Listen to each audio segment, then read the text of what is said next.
Assalamualaikum warahmatullahi wabarakatuh. Tepangkeun Wasta Abdi Indria Rizky Nurdiani ti kelas 10 IPS 2. Di dieu abdi bade ngawawancara pun biang ngeunaan COVID-19.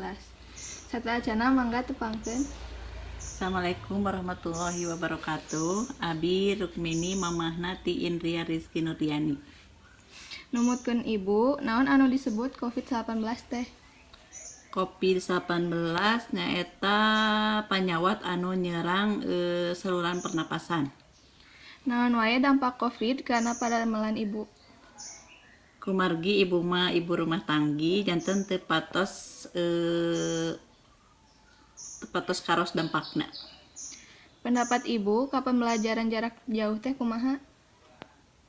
Kirang efektif. Kumargi murang kali sekolah di bumi mah benten sama sekolah teu aya penjelasan anu jelas sapertos di sekolah ti ibu guru. Kumaha pendapat ibu upami murid diajar di sakola deui satuju atanapi henteu?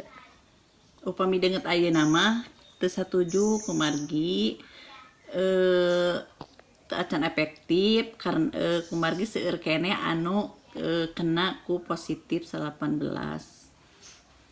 Kumaha carana nyegah COVID-19 supados henteu menyebar?